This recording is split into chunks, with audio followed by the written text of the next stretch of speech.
بسم اللہ الرحمن الرحیم یا ایہا الذین آمنوا اذا نودی للصلاة من یوم الجمعہ فاسعوا الی ذکر اللہ وذروا البیع ذالکم خیر لکم ان کنتم تعلمون صدق اللہ العظیم۔ اللہ تعالیٰ نے قرآن کریم کی اس آیت مبارکہ کے اندر جو پارے 28 کی سورہ جمعہ کی آیت ہے، اللہ تعالیٰ نے اس آیت مبارکہ کے اندر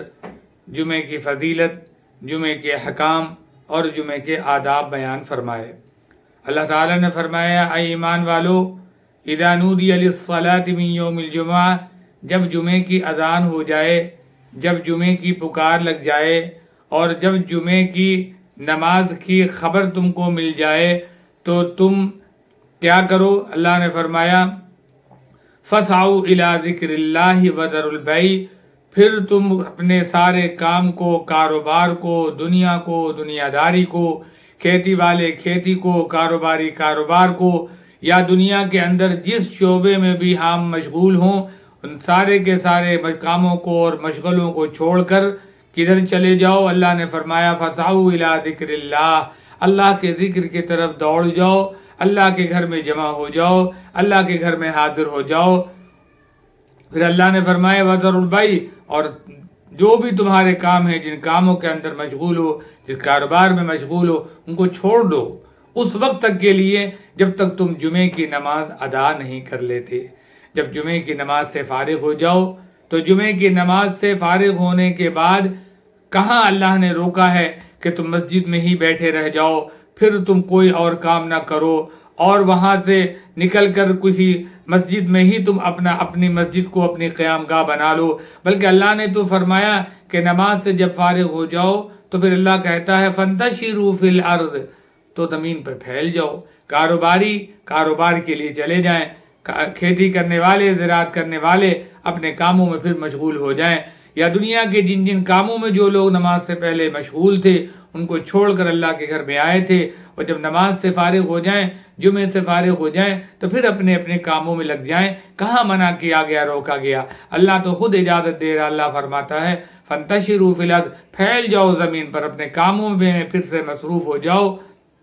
وَابْتَغُوا مِنْ فَضْلِ اللَّهِ، اور اپنے کاروبار کو، کام کو کرو اور اللہ کا فضل تلاش کرو، اللہ سے مدد مانگو اور اپنے کاموں کے لیے کوششیں کرتے رہو۔ تو اللہ تعالیٰ نے تو اجازت دے دی، نماز سے فارغ ہو جاؤ، اس کے بعد اپنے کاموں میں مشغول ہو جاؤ۔ جمعے کے دن کی بڑی فضیلت ہے۔ جمعے کا دن وہ دن ہے جس دن اللہ تعالیٰ نے حضرت آدم علیہ السلام کی خمیر تیار فرمایا،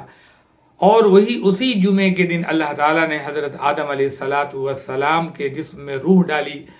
وہی جمعے کا دن ہے کہ جمعے کے دن اللہ تعالیٰ نے حضرت آدم علیہ السلام کو جنت میں داخل فرمایا، اور جمعے کے دن ہی اللہ تعالیٰ نے حضرت آدم علیہ السلام کو جنت سے دنیا میں اتارا،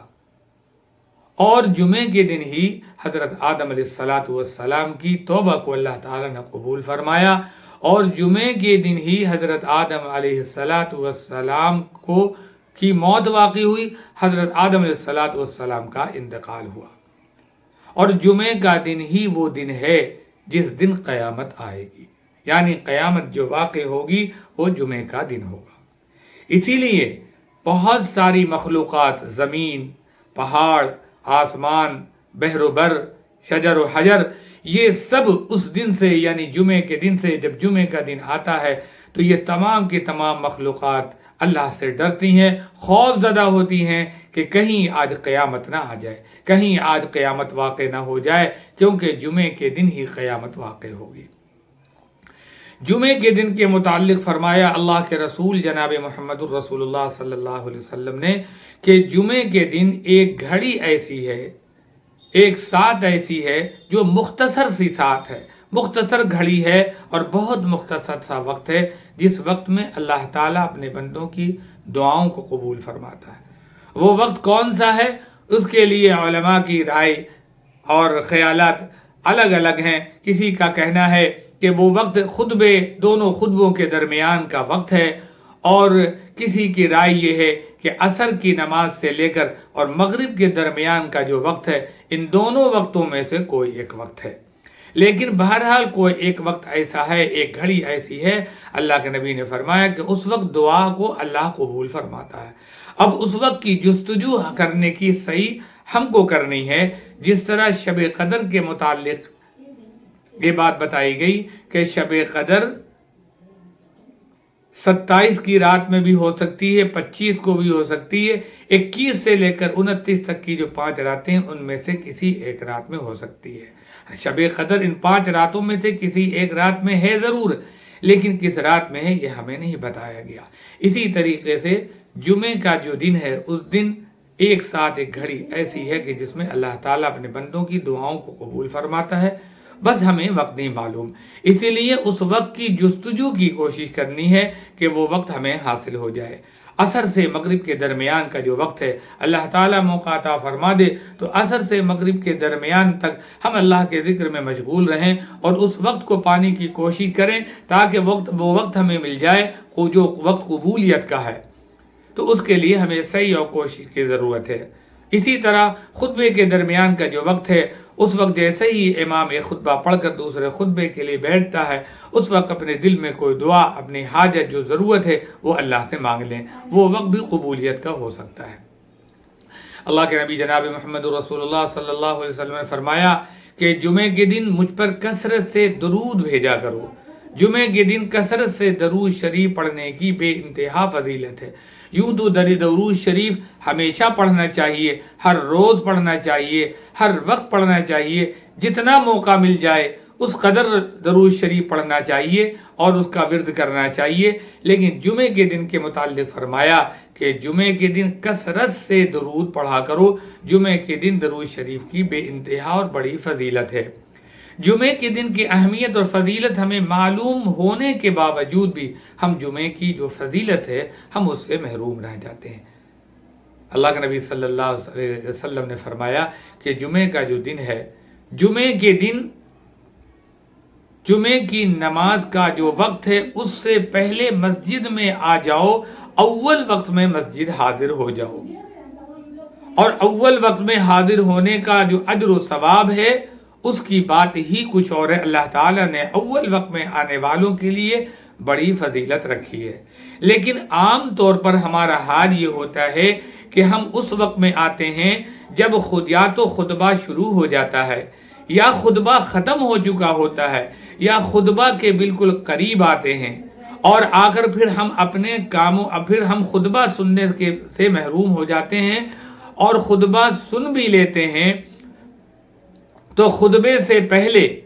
جو حکم ہے کہ نوافل اور سنن کی ادائیگی، اللہ کا ذکر، تلاوت قرآن پاک، اس کی جو توفیق ہمیں ملنی چاہیے وہ خطبے سے پہلے اگر ہم آ جائیں تو ہمیں اللہ کے ذکر کا بھی موقع ملے، تلاوت قرآن کا بھی موقع ملے، نیک اعمال کا بھی موقع ملے، اور ساتھ میں خطبے سے پہلے ہمارے کام بھی ختم ہو جائیں تاکہ پوری توجہ کے ساتھ اور بڑے ادب کے ساتھ ہم خطبے کو سن سکیں، جیسا کہ خطبے کے جو آداب ہیں ان آداب کے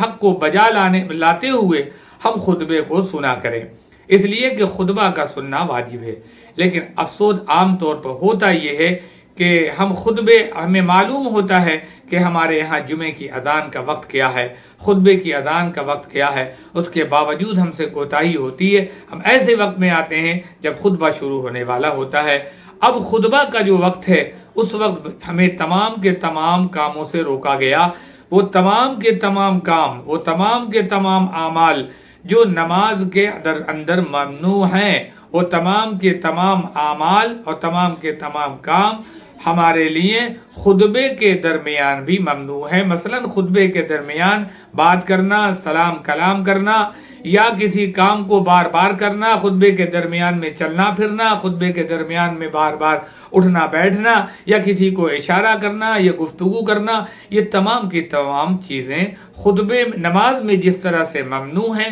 اسی طریقے سے خطبے میں بھی ممنوع ہیں۔ اللہ تعالیٰ اپنے فضل سے ہمیں جمعے کے نماز کے آداب اور خطبے کے جو آداب ہیں وہ خطبے کے آداب، جمعے کے آداب، جمعے کی فضیلت اور جمعے کے دن جو اہتمام سے جن کاموں کے کرنے کا حکم ہے، اللہ تعالیٰ ان تمام کے تمام اعمال کے کرنے کی ہمیں توفیق نصیب فرما دے۔